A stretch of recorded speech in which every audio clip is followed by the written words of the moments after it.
Me a little bit about, I downloaded stuff from your website, but tell me about yourself and how you got to this place today. Well, I'm an old guy, and so I graduated high school in 1969. I had a chance to go to the military academy, not really because I was interested in the military academy. My dad was a veteran. He actually waited ashore on the first day on Omaha Beach. So wow, yeah, for real. He had stories. When they had the actually, he would never talk about it. Really? Never. Yeah. I shouldn't say that, not never, but very seldom, very rarely. And I think he suffered, like a lot of guys, from PTSD. Before we knew about. Yeah. Yeah. Not really. I mean, Dad was pretty stoic and all that kind of stuff. So anyway, but he was a World War II veteran, so I had a chance to go to Boise State when I was in high school and did. And I think everybody that went to Boise State way back then probably got a letter from the service academy saying maybe you would consider, going to one of the service academies. And I had really no interest in going, partly because I thought, this is that's out of my league, out of my ballpark kind of thing. But, Dad was a union truck driver and a small farmer, small dairy farm. My mom was a school teacher, special ed teacher.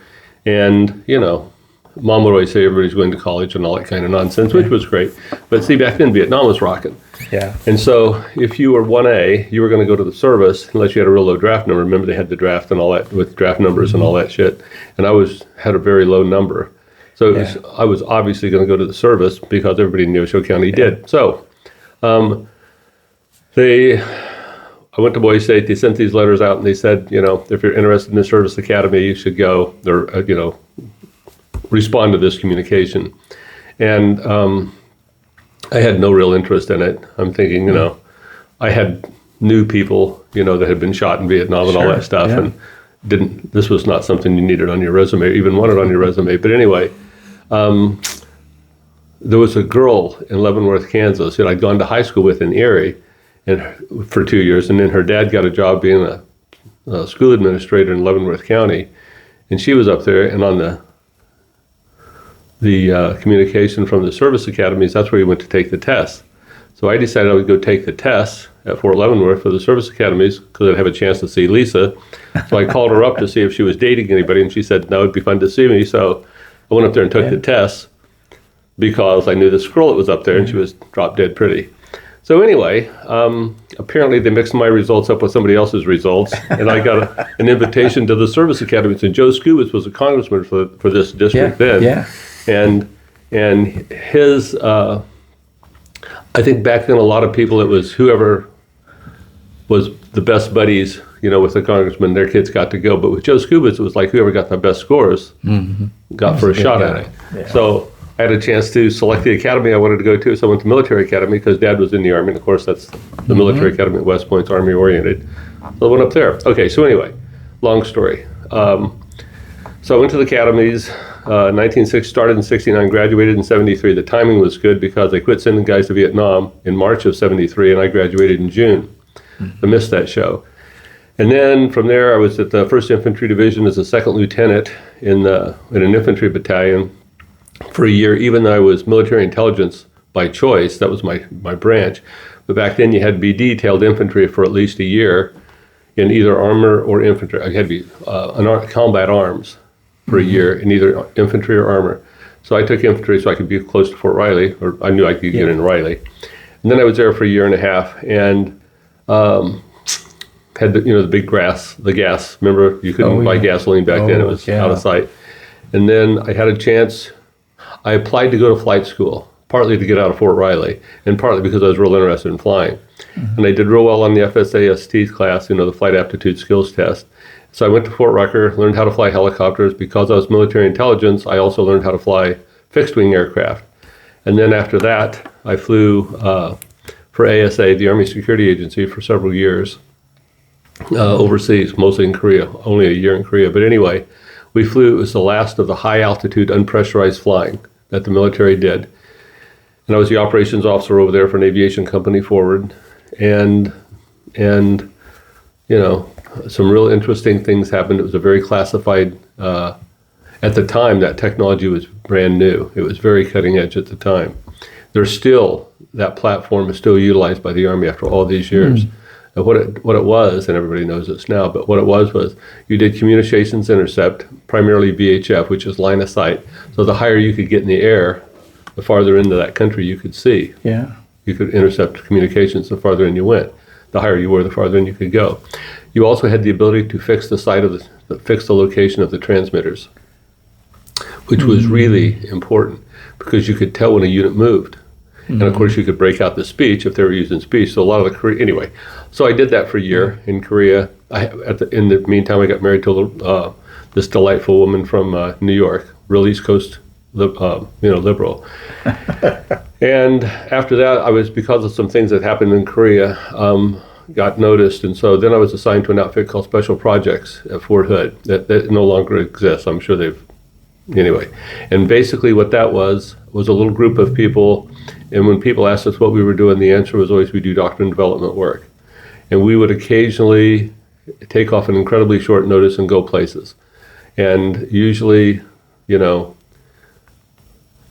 people could tell you're probably military from the haircut, but we didn't advertise that we wore civilian clothes most of the time, doing stuff. And then, I did that for several years because it was one of those deals where you would occasionally leave on incredibly short notice. Like, somebody would call you up, somebody would walk into your office and say, okay, get your shit together. You're getting on a plane this afternoon to go help some people do some stuff. And you'd be gone sometimes for several weeks at a time. And then, of course, my wife would come home and I wouldn't be there. And like one time I called her at midnight from the West Coast, and she's like, where are you? And I said, don't worry, everything is cool. I'll be back later, and that doesn't go over great when you're married. But Sandy was wonderfully tolerant of it as much as she could be. But at some point, I decided this isn't working for her. So I got out, went to Manhattan, Kansas, enrolled in vet school, did the prerequisites to apply to vet school, got into vet school, graduated from vet school. The Army recruited me back into the Army for a couple of years as an Army vet. And at Fort Leonard Wood, I did Army vet stuff. Basically, what you do is you inspect facilities that provide commodities, food and so forth, to the military. And I took care of guard dogs and Army horses at a recreational stable, that kind of stuff, and dogs and cats. And then I got out of there and came home and started a practice in Galesburg, Kansas, on a ranch outside of Galesburg, Kansas. I bought some land out there, and then I raised, run 150 or 200 cows and got a whole bunch of calves walking around, and I raise half-blood Wagyus now.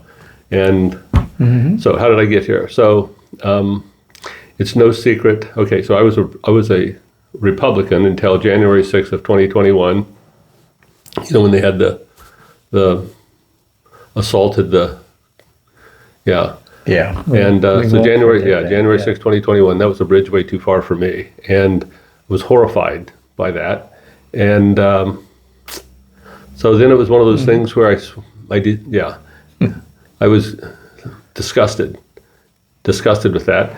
And so I haven't been active politically before or since, until sometime last summer. I had some people say to me, you ought to run for Congress. I changed my registration to, I didn't really change it, I don't think, until I decided to run for this position. But it was one of those deals. I always voted for the people that I thought, knew what the hell they were doing.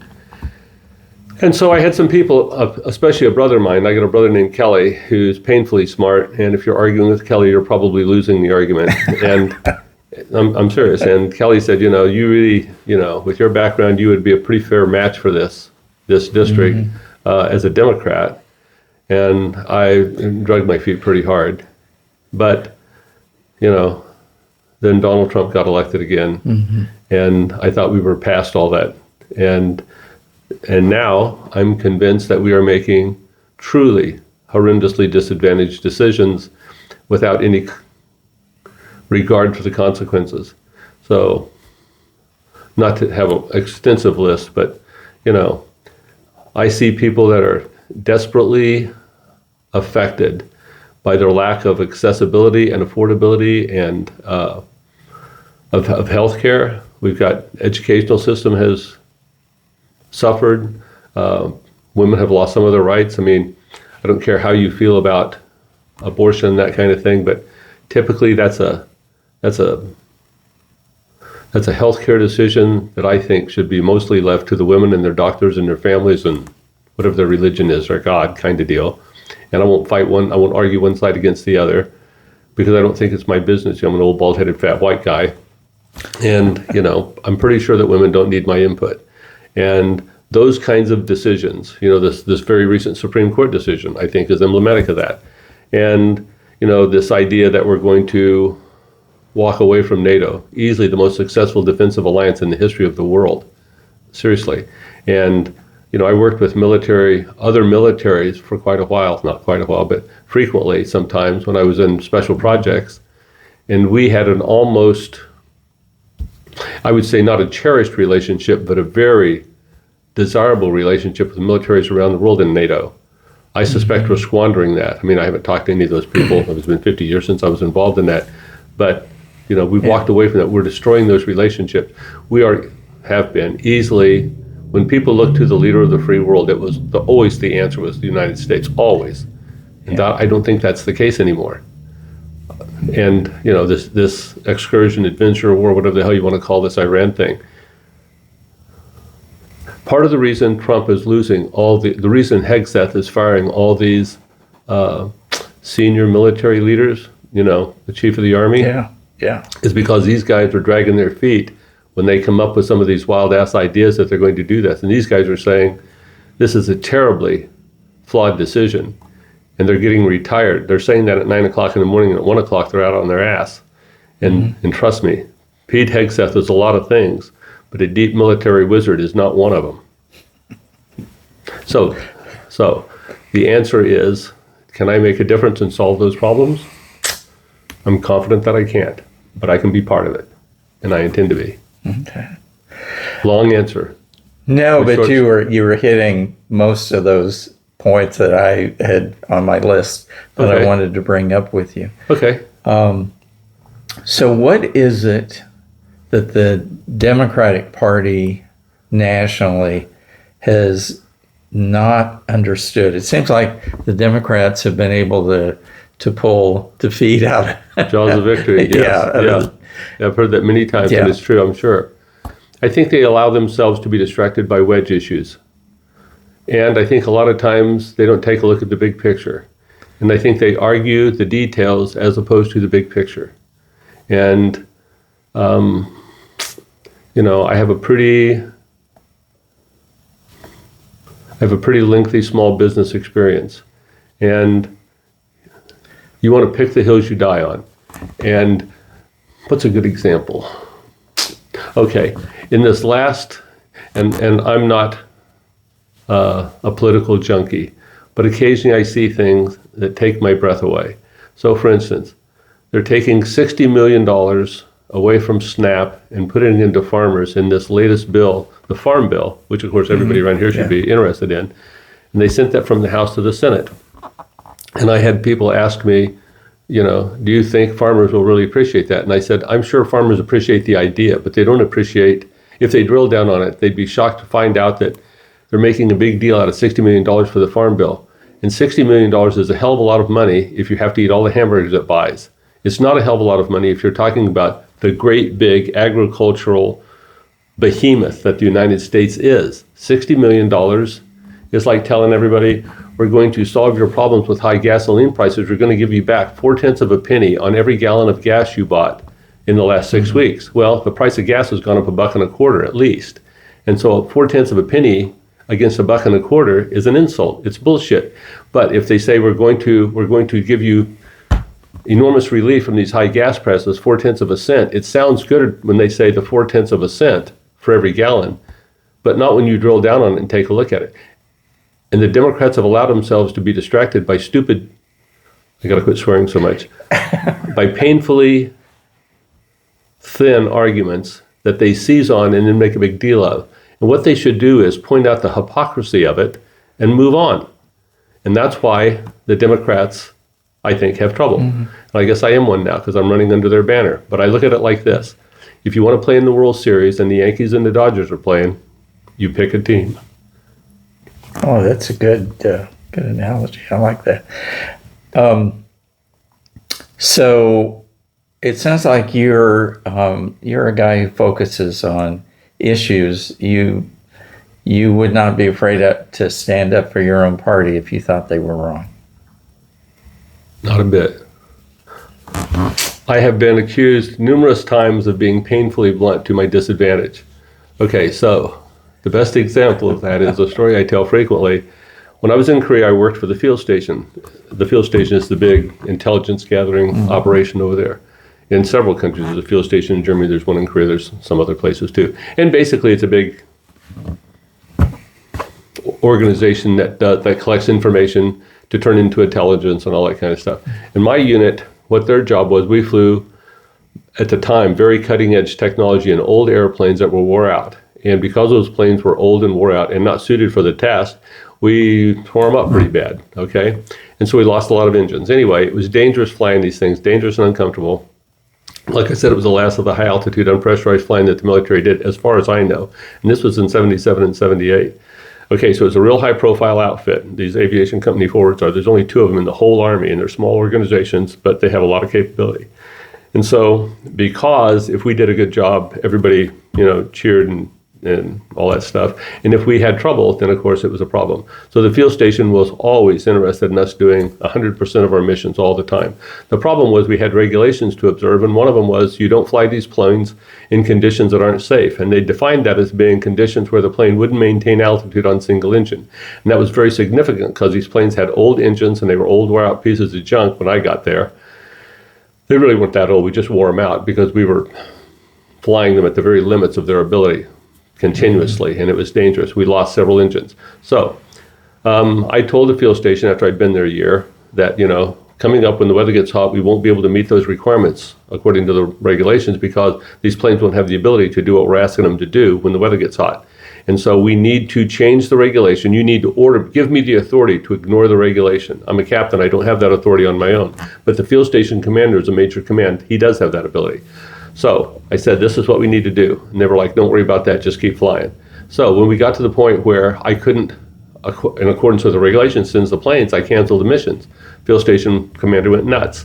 Said, don't let that happen again. I said, great. But like I've said before, more than once, numerous times, I've got to have that order. You have to file that order with me so I can break the regulation.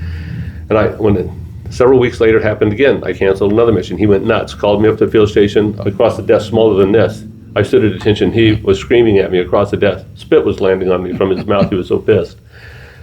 And so anyway, he said, you're going to do this. You're going to go back. You're going to get those planes. You're going to fly them like I tell you. And I said, somebody might do that, but it won't be me.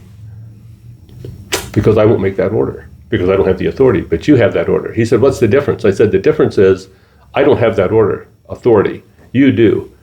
If we send another plane out there and it loses an engine, it's going to crash and kill those guys. Unless I'm on that plane, an accident investigation board member will stand in front of my desk and say, what the hell were you thinking sending those guys out?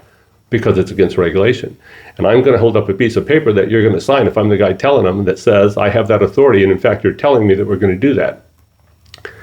That's what I'm going to say. I'm not sure what you're going to say when they get in front of your desk, Colonel. And he couldn't handle it. Okay, so he yells and screams, and eventually they call the major that I work for directly. He comes up, and his name was, it doesn't matter. But anyway, he was a little guy, real good guy. He comes up, he talks to the colonel, sprinkles oil on the troubled water, walks out of the office. This is several hours later. I'm still at the headquarters nobody will talk to me because, they're pretty sure I'm being burnt to the ground. So as we're leaving the headquarters, I asked my boss, my major that I worked for, I said, do I still have a job? He said, yeah, no problem. And so as we're walking out the door, Command Sergeant Major, the senior enlisted man in the entire field station, this is a 3,500 man organization, so he's a wheel. And he says, Captain, I want to talk to you. And I said, okay, great, Sergeant Major. Everybody's cheering my ass that day, so I'm thinking the Sergeant Major's get in line. Yeah, get in line. So I walk into the Sergeant Major's office. He says, Captain, you need to work on something. I said, okay, what is that, Sergeant Major? He said, you need to work on your ability to tell people to go to hell and have them look forward to the trip. And he said, you've got the first part of it down, but you need to work on the second part. And I've always remembered that.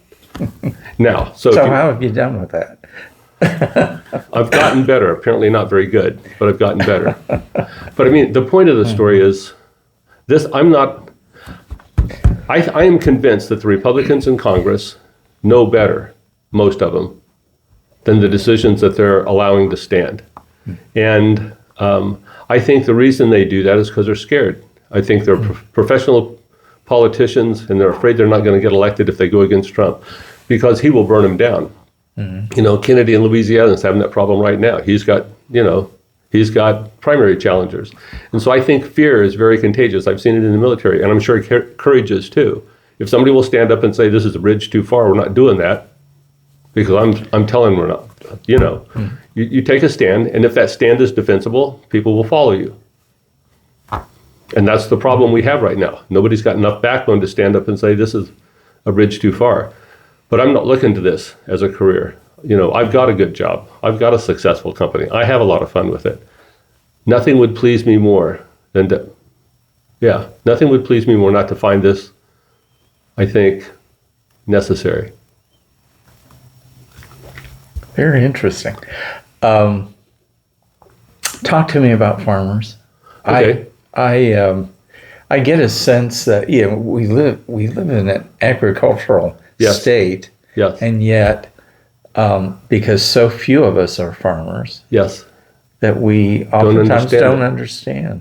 Yeah, and the reason we don't is I'm not sure I understand everything, okay? Because there's everybody's out there and everybody's an individual, and everybody's a little different. But generally speaking, if I had to pass a test, and this was the question, I would tell you that most farmers and ranchers, they're farmers and ranchers because that's the lifestyle they've chosen. They're comfortable with it, they like it, they value and appreciate the values that ag people tend to have, and they enjoy it, they like it. And they would like to bring their kids up in that environment. And so you will see people in the ag industry, I think, vote against their best interests because they want the familiarity, they value loyalty to a great degree, to a very great degree, and they value personal relationships to a very great degree. And it's difficult for them to walk away from that. Very difficult for them. Okay, and not because they're isolated, but because that's the way they've been raised. Those are the values that they embrace. And so when you ask somebody to turn their back on the party of their fathers and their grandfathers and all that and the people that they've always voted for, there's a lot of these guys that remember, Eisenhower and Dole, or at least the reputations of those people, they felt, they see that as that was solid, that was safe, that was reasonable, that was acceptable. It's hard to turn away from that. It really is. And the other thing is that to a degree, I think they don't recognize the powers at play here. The ag business now isn't a few guys making $12,000 or $15,000 a year supporting a family living on 160 acres. Not like that anymore. Now you've got combines that cost hundreds of thousands of dollars a piece. You can't even work on the damn things to fix them because they're so digitally complicated that you have to have a computer program and expensive equipment to make that happen. And so, to a degree, I think this industry is overwhelmed, it's underappreciated, and it's not supported. And so they feel like they're out there cast adrift to a great degree. And I think they are, to a great degree. We've let big companies like John Deere, and I use John Deere equipment and value it. I really do, but I don't use new John Deere equipment because I can't fix the damn things. Because you have to have the right to repair. And you won't hear people mention that very much, especially in the political arena, because they have no idea what the hell you're talking about. But right to repair is a really big deal for some of these farmers out there because they can't get their equipment worked on. Didn't Colorado pass a bill? I think they've tried to, yes. Or I remember hearing it discussed. Yeah, the phrase right to repair. And what it is you can't have somebody work on your combine or your tractor, even if they know how to fix it, because they don't have the right to repair. And so the company won't send them the parts to fix it. Yeah. So the old John Deere equipment I've got, any guy that knows how to make a diesel engine work can fix them. There's a local guy here over in Girard. I have never asked him a question about a John Deere tractor he couldn't give me the answer for over the phone. Yeah.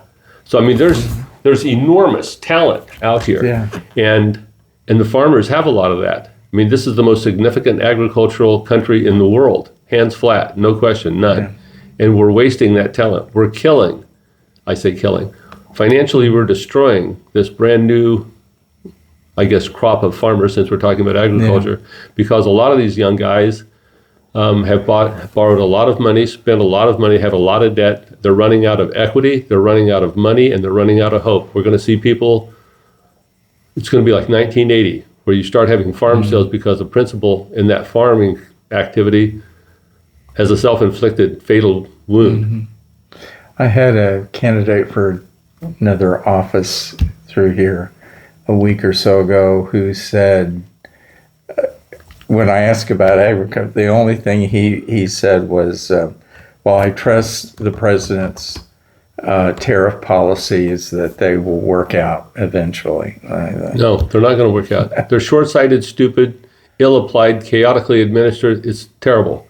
It's the dumbest thing, and you can send this to the world. It's the dumbest damn thing we've ever done in terms of if we're trying to, we have policies, the USDA and the Farm Service Agency, everybody out there has always supported overproduction of agricultural commodities in the United States because we don't ever want to be short those. Nobody wants to starve to death or even starve or go hungry, which means we have to have markets for that excess production.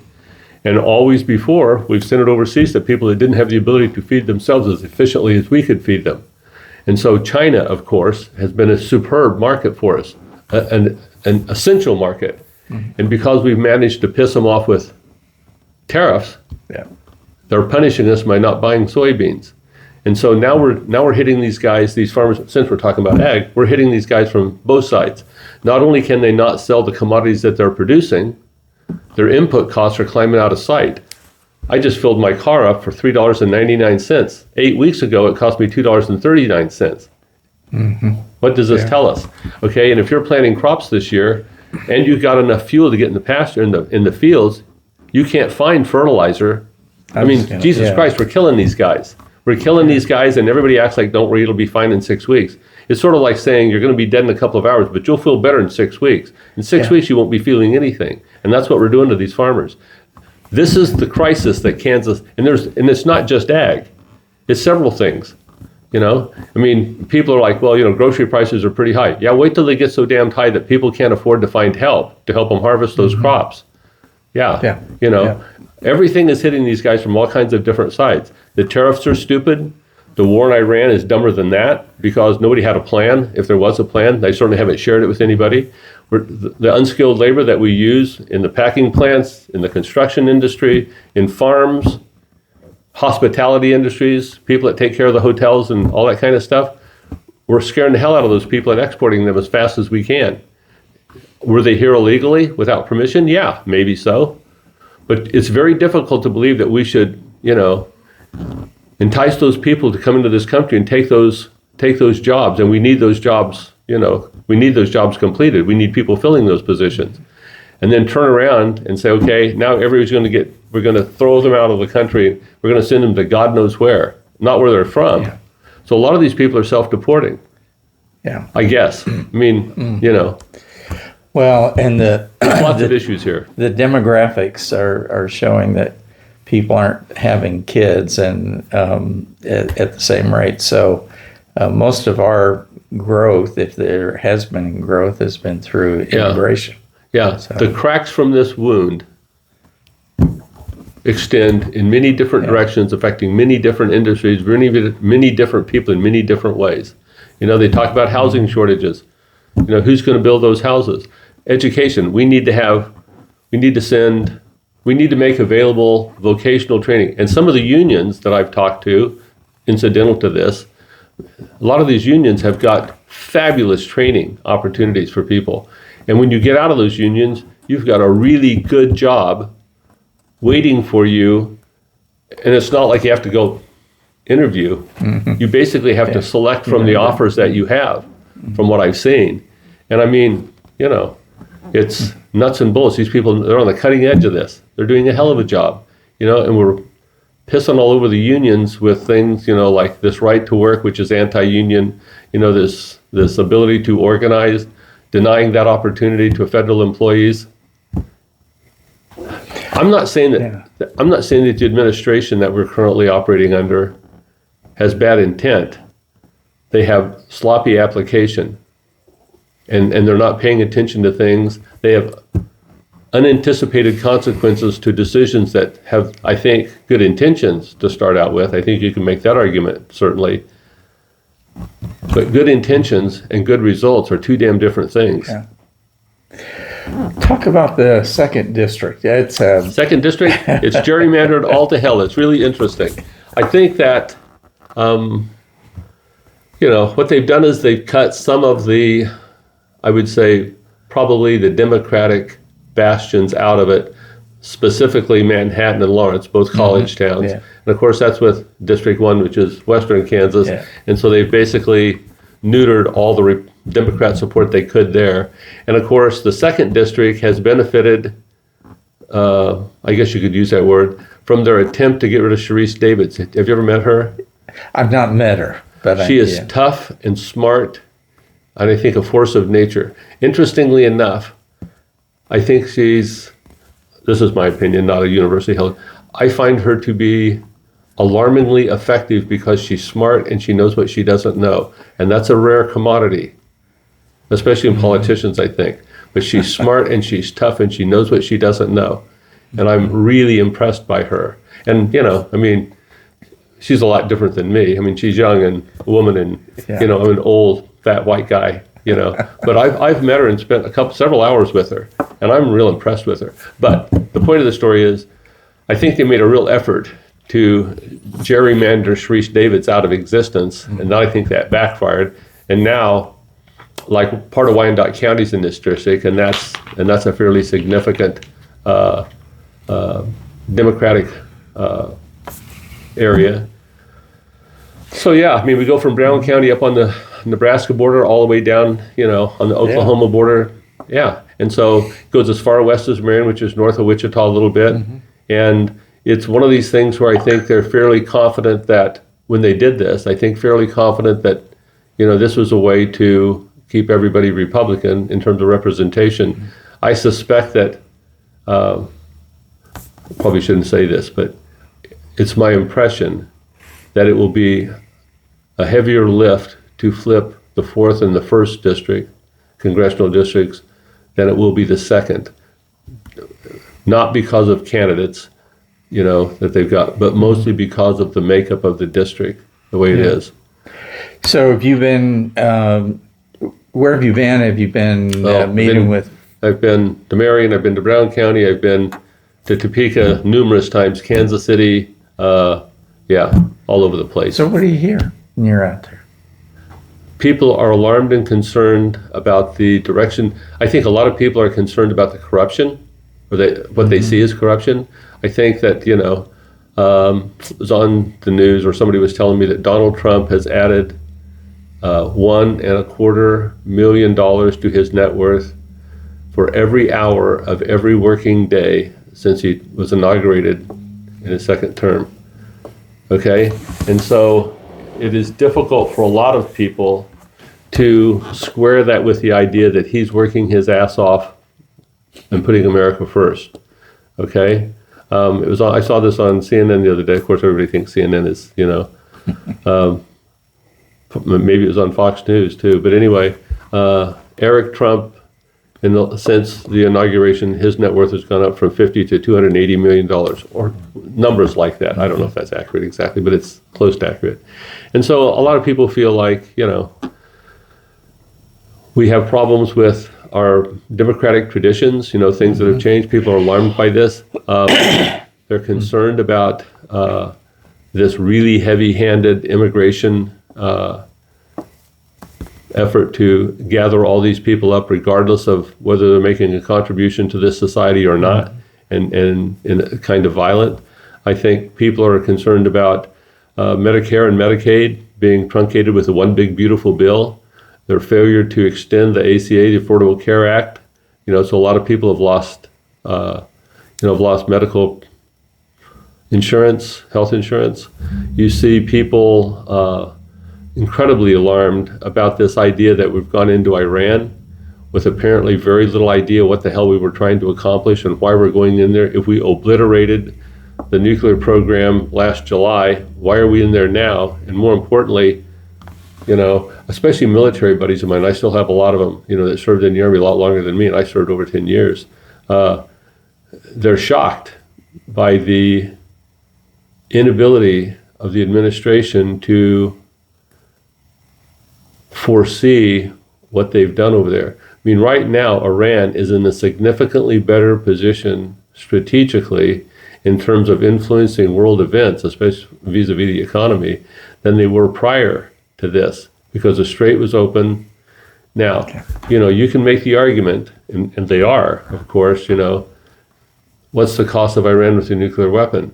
Well, it would be significant, possibly, but they didn't have a nuclear weapon, and now we have all these problems, and now we have, follow me? I mean, it seems chaotic. So you'd see widespread dissatisfaction. You ask me, what do I see out there? Depending upon the topic, you get an awful lot of energized individuals, some of them formerly Republicans, or certainly independents that voted Republican, fed up, disgusted, and scared.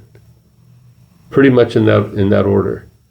They feel like we have got an executive branch that is not run amok, but that feels virtually no constraints.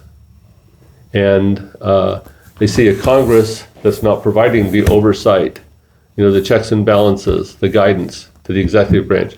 I mean, I'm not a student of all this kind of stuff, but my understanding was the executive branch was primarily charged with enforcing the execution, fair and equitably, of the laws that were made by the Congress. That's not what we're seeing.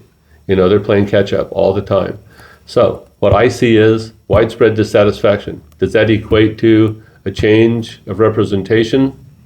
Maybe. My opponent, Derek Schmidt, I understand to be a charming individual, but he apparently is a serious backbone credibility problem. Serious. Okay? You can't tell me that Derek Schmidt doesn't recognize some of the things that are happening are misguided. At the very least, this is ridiculous. It is ridiculous. He's a 25-year-old career politician. I think he spent 10 years in the Senate, the Kansas Senate, and 12 years as the Attorney General. He voted for the One Big Beautiful Bill. He tried to overturn the 2020 election, which resulted in January 6th. I can't imagine what the hell he was thinking. So unless you're just scared to death, I can't, even if you are scared to death, that's no excuse. He held himself out there to be a leader. So did Donald Trump, to be a leader and to make tough decisions and to look out for everybody. That's not happening. That's just not happening. It's an expensive thing to run for office anymore. Yes. So talk to me about that. I mean, how do you make this happen? Are you getting support? Okay, so I don't keep track of this stuff, but somebody told me the other day because of the Democratic challengers to Republican incumbents in congressional races in the United States, in the first quarter of this year, I'm being careful what I say because I want to be accurate. There were 20 challengers, Democratic challengers, that outraised the Republican incumbents, and this campaign is one of them. Okay, so supposedly that's a big deal.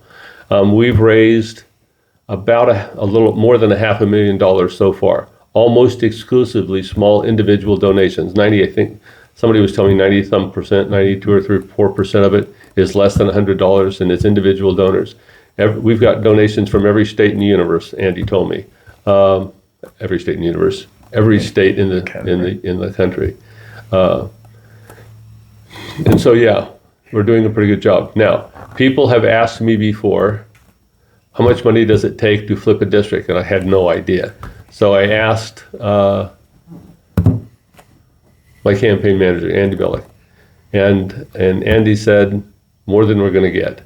Okay, which begs the question, why are we trying? I've done a lot of things that were difficult. Some of them I didn't think I could do, but I'm sure I can't do it if I don't try. So this is all public knowledge. We've raised something close to $550,000, more than that, more than $500,000. Okay, it's going to take a couple million to make a credible run at this, I think. And you spend a lot of time on the phone calling people, asking them for money, asking them to contribute. And there are lists. This is incredibly organized, much more so than I thought it was. There's lists of people that have donated, and they can tell you who they donated to and how much they donated, when they donated, and all that jazz. And so I spend hours on the phone. I'm running 2 full-time jobs now. One of them is running for Congress, and one of them is running a vet clinic in Galesburg, Kansas. We're on a ranch outside Galesburg, Kansas. And so I spend hours and hours and hours every week calling people up, asking them for money, which really it goes against my grain. I hate doing that because I've always been financially independent, not because I've got a lot of money, Yeah. but because I'm careful, with the finances I have. And my company is fairly successful. Some years it makes money, some years it doesn't, like every other small business.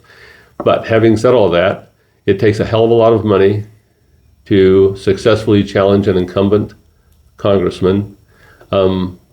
We probably haven't raised as much money as we need. That's not going to stop me from continuing to try. And, if we get beat, it won't be for lack of effort. It won't be for lack of focus. It might be for lack of money. Or maybe we won't engender the support we need in order to get elected. And if so, that's the way the system's set up. But I'm not going to I won't walk away from the opportunity. This has been a really enjoyable conversation. Is there anything that we haven't talked about that you're passionate about, that you think it's important? The thing that alarms me as much as anything, the money, the health care, the immigration issues, the education opportunities that we're squandering, the thing that alarms me the most is, I think, the long-term damage we're doing to this country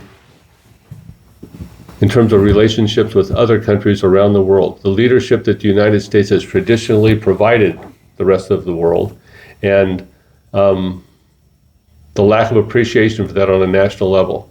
Now, I don't think that moves an awful lot of Kansans when they're taking a look at what their family needs for support, the financial impact that they see, the lack of opportunity when it comes to healthcare and education and that sort of thing. But I find that to be enormously alarming. And if for no other reason, in the absence of all those other reasons, I would still try to run and draw attention to that. Because I think down the road, the world that I've got a 6-year-old step-granddaughter, cutest kid in the world, I'm pretty sure, but I think that's kind of a trait with grandparents. They're barn blind when it comes to their kids, their grandkids. And I would like for those kids to have the same opportunities I've had. They don't need to do the same things I've done at all. But I think everybody needs those opportunities. And I'm alarmed by that. And I'm just not disappointed, but I'm concerned that other people aren't as alarmed by that as they should be. But again, everybody gets to have an independent opinion, and that's the beauty of a democracy. So, you do what you can do, and what you can't do, you don't get done. Yeah. Not enough hours in the day, are there? Not enough hours in the day. Interestingly enough, I think that if I could get in front of everybody in the country, everybody in the district, there's about 700,000 people, probably, I don't know, a couple 100,000 voters. I think we could pull this off real easily. Not real easily. I think we could pull this off. I think it's going to take a lot more support than we've got to date. I think it's going to take a lot more effort than we've had to date. I think it's going to take, it's going to take an environment where people are looking for change, and hopefully they're looking for people that are looking to do what I think needs to be done. But I don't want people to do this for Don Coover. I want those people to do that for everybody.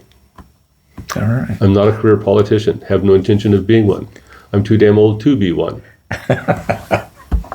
All right. Well, I really appreciate you taking some time with us Glad today. to do it. It's an opportunity. Thank you. Yeah, it's it's always fascinating getting to meet candidates and try to figure out why they want to do this sort of thing. I didn't want to do this. And, But this is sort of like in the Army. If you have the ability to make a difference, you have an obligation to make that difference. Okay? And so, it's sort of like somebody saying, it's not fair that this is happening. Lots of things aren't fair. It's not fair that, 19-year-old guys get shot to death, in the service of their country. That's not fair either. And then it's not fair that in the one big beautiful bill, 70% of the tax breaks went to the richest 1% of the people. That's sure as hell not fair. They're the people that need those tax breaks the least, and they're the ones that got it the most. And to me, that's emblematic of a serious problem that we have in here. The reason rich people get richer is because they've got the money to grease the skids to get richer. And people that are allowing them to grease those skids are the people that are on those sleds whose skids are getting greased. We need to get rid of those individuals because they're not looking out for the rest of us. And this is blindingly obvious to anybody who looks at it. And and so I have been talked into taking a run at this. Yeah, to answer your question, do I have the backbone to stand up to people? In a second. Not that I'm braver than anybody else, but I'm used to getting run over, and it doesn't scare me a hell of a lot. And you've survived. I've survived. Thank you. Well, I appreciate it. So, Yeah, I appreciate it very much. I do. You know, the issue we have is educating everybody. And if we can educate everybody, and talk is cheap. It's easy for me to run because I don't have a record, you know. Yeah. And Derek Schmidt has to defend the record he's got, and he can't defend it. That's what makes me think we might pull this off. Yeah. You cannot defend a record that you're embarrassed about. Yeah. Well, I know it's got to be an awful lot of work, but having these conversations face to face with folks, I think moves a lot of people that way. You were in the Marines, right? Somebody told me that. No, You were. Where at? I was stationed at 29 Palms. 29 Palms? Yeah, 7th. Never been out there. Oh, yeah. Never been out there. Yeah. Yeah. I had a buddy that flew medevacs out there Yeah. in 29 Palms. So anytime A helicopter pilot, buddy of mine. anytime I don't understand an acronym, I ask Dustin. Yeah. Yeah. Yeah. No, it's, The military civilian translator. yeah. Yeah. Somebody, that's funny you say that, though. Because yesterday I was on the Federation of Kansas Democratic Women or something like that up in Washington, Topeka. And there's a woman running in Kansas City, Kansas for state house. And she had listened to me talk someplace and came up and said she wanted to meet me. And I said, oh, I'm flattered. And she said, I'd like to, you have a few minutes to talk. And I got there quite a bit early. And I said, yeah, sure. And she was interested in same question you had about the ag population, the ag community. You know, it's difficult for her to reach out to them because she has no background in it. And I find that interesting. I wonder if, and I don't know this, but I wonder if, because I think I match this district quite a bit better in terms of background, you know, than your typical lawyer from Topeka, which is, you know, who very frequently runs for this position. You know, if I'll get some cross-party support from traditional Republicans because of their ag background, I'll be interested to see. There's What would you say to those Republicans, the ones that would traditionally vote for Schmidt? What would you say to them to convince them to come to your side? They need to vote in their best interests. And this administration is shitting all over them. More importantly, it's destroying a segment of the economy that we can ill afford to destroy, because it is really difficult to take to somebody that's not from an agricultural background and get them to work, you know, very foundationally in an ag industry. They don't have the feel for it. They don't have the judgment for it. They don't have the backbone. They don't have the endurance for it. They don't have the orientation for it. It's a hell of a lot easier to take somebody with an ag background and put them in a more urban, more structured background, because they adapt to it well. My experience in the Army, and if you look back on it, your experience in the Marines probably, was that the people that I felt were more adaptable to novel situations were my farm kids. And I say that, and I don't mean that derogatorily. From the rural. I mean, they were all those guys that in my platoon were young guys, you know, because I was an infantry platoon leader. And to me, those guys now, of course, they're all kids. Then they were peers. But the people that tended to be the most adaptable to new and unusual environments tended to be my ag guys, my kids from a rural, my soldiers from a rural background, because when something broke, they knew to start looking to fix it. It wasn't like, okay, fuck, what do? We have to call the mechanics, you know, wait on the mechanics. You know, those were the guys that, you know, they were coming up with a solution now. And they were very quick to evaluate situations and make good decisions. So like, it was one of those things, can we fix whatever is broken and get it on the road in an hour? Or do we need to start walking now because we got to get there? Yeah. And so, but I mean, the problem right now we have in the industry, in the ag industry, is that we're killing these people financially, and we won't get them back. You got to be kind of born into it. Yes. Yeah. And to a very great degree, if you're not born into it and you have some help getting into it, you can't get there from now. You can't. I run several hundred cows. Well, I say several hundred head of cattle 150, maybe 200 cows at times, and a couple hundred calves on feed, because I take the calves that are born all the way all the way to fats, so we harvest them, and I've probably got about 400 or 500 head, between 400 and 500 head animals, and they're worth conservatively more than $2,500 a piece. So $2,500, times 400, you're talking millions. And now I've got a lot of money. I owe a lot of money on those animals too. See, so it's not like I'm suddenly rich, but it's one of those things where you can't get to where. I've got 600 acres of ground, and I lease quite a bit more than that. 600 acres of ground now, $3,000 or $4,000 an acre, it's $2.5 million.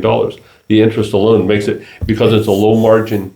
It's a very high investment, very low margin, very high risk kind of deal. No banker that's got half a brain is going to loan that money to some kid because they have no equity. They can't get they can't get in the industry, and we're basically destroying those people that are in it now. Do you know Tom Bryant? He was president here at Pitt State.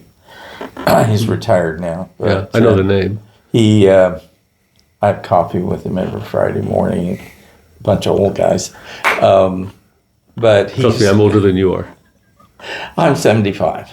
So am I. Okay. Okay, All I right. apologize. We're tied. Yeah, okay. Yeah. So I relate to the old white fat guy remark. But Yeah, but I am fat. So go ahead. He's got the family farm over in around Stockton, and he runs about 300 head now. Cows. He's they had a pretty good season. They just finished calving, I think, but he talks about what those things are worth. It's shocking. And it just stuns him. It does. My brother, we worked together in a cattle operation. He used to run a feed mill. I used to own half that feed mill. I sold him my half and bought this genetics company. Anyway, it's a long story, but he had a cow that prolapsed and died. He didn't find her till she was dead. Yeah. And the calf was alive and with it. So he raised, put the calf on a bottle and took it down to the sale barn to sell it. This has been 3 or 4 weeks ago. And that orphan calf that wasn't a week old, I think it was 5 days old the day he sold it, about $1,250. Yeah. That is just insane. Yeah. Absolutely insane. Mm-hmm. I mean, it beggars the imagination. I can remember buying when I first got back here, and I was scrambling pretty hard to make a buck. When the Joplin sale barn was still downtown. Oh, yeah. Remember that? It's been a long time. And I had a guy that would buy my instructions to him were, you buy anything that comes through there that's less than 50% of what it would cost if it didn't have a problem. That's what I want you to buy, just junk. And if something walks in there, I don't ever want you to be the first bidder, ever. Okay? So, you always chase somebody else. And if you can't do that, I'll find somebody else that can. And so that's what that guy would do. And so a lot of times at the end of the sale, they would run stuff in there and nobody would bid on it. And you would buy 300 or 400 pound calves for 25 or 30 cents a pound at the very end of the sale because they would sell them. Yeah. They'd just bring them in and they'd start them at a nickel. Yeah. And he would chase them up to 30 cents or something, and I would buy 300 or 400 pound calves and have $90 in them. And typically they were calves that were limping real bad, or they had had bad eyes, or something, some problem. And I'd take them over there and fix them up, and baby them and all that kind of stuff. And I knew how to get calves on feed. There's an oil called anise oil. It smells real good. You can mix it up in feed, and it smells delicious. It smells like licorice to me. Even I think it smells delicious. And you can get that in front of calves, and if they wouldn't eat that, you need to get them outside because they're going to be dead in the morning. They'd eat with their last breath. And I saved an ocean of those calves and made a lot of money with it. And to think that I could have bought maybe 10 or 15 of those for what a baby calf is worth now is mind-blowing. Yeah. We've got occasionally when the wind's out of the right direction, we'll get the odor from the feed plant down here. Oh yeah. Oh yeah. We're going to keep the screwworm out. I'm sorry? Or we're going to keep the screwworm out. The interesting right now the cattle, the commodity farmers, the wheat farmers, the soybean farmers, the corn farmers, the milo farmers, those guys are getting killed by the tariffs. And the beef farmers, the cattle guys, the ranchers, they are having a real high in terms of market, how high the market is for the very same reason. The tariffs, of course, have prevented other countries from sending, beef to us, which makes the supply lessened, which raises prices, and of course the drought and everything. And the border is closed. Okay, and this is another thing that's incredibly asinine. Because we have shut the border down, and now we're not getting those feeder calves in here because of the screwworm. And of course, we're terrified of getting it up here because that would be a real significant problem. What you're seeing is because the Mexican producers haven't been able to send cattle up here for such a long time, they're buying corn from us. We're exporting a lot of corn to Mexico, much more than we ever have before, because they're putting feedlots up and they're going to start processing cattle down there. So now we will lose the ability. We will lose that. We'll lose as much of that source that we had before. We used to get 1.5 or 2 million cattle out of there, at least 1 million a year as feeders. And so as soon as they open the border, and they will eventually, as soon as they open the border, that'll drop the price of feeder cattle. It'll be mostly a reaction drop. It won't really make any difference. But it's one of those things where, but to answer your question, they're making new plants to produce sterile flies, and they'll drown the area in sterile flies, and then it'll push that down towards the southern part of Mexico. I heard a fascinating story on NPR, I think it was, about how that process of sterilizing flies Radiation came about. And that was a long time ago. But they found out that the female flies only mate one time. Yeah. And if the male is sterile, none of the eggs hatch. Yeah.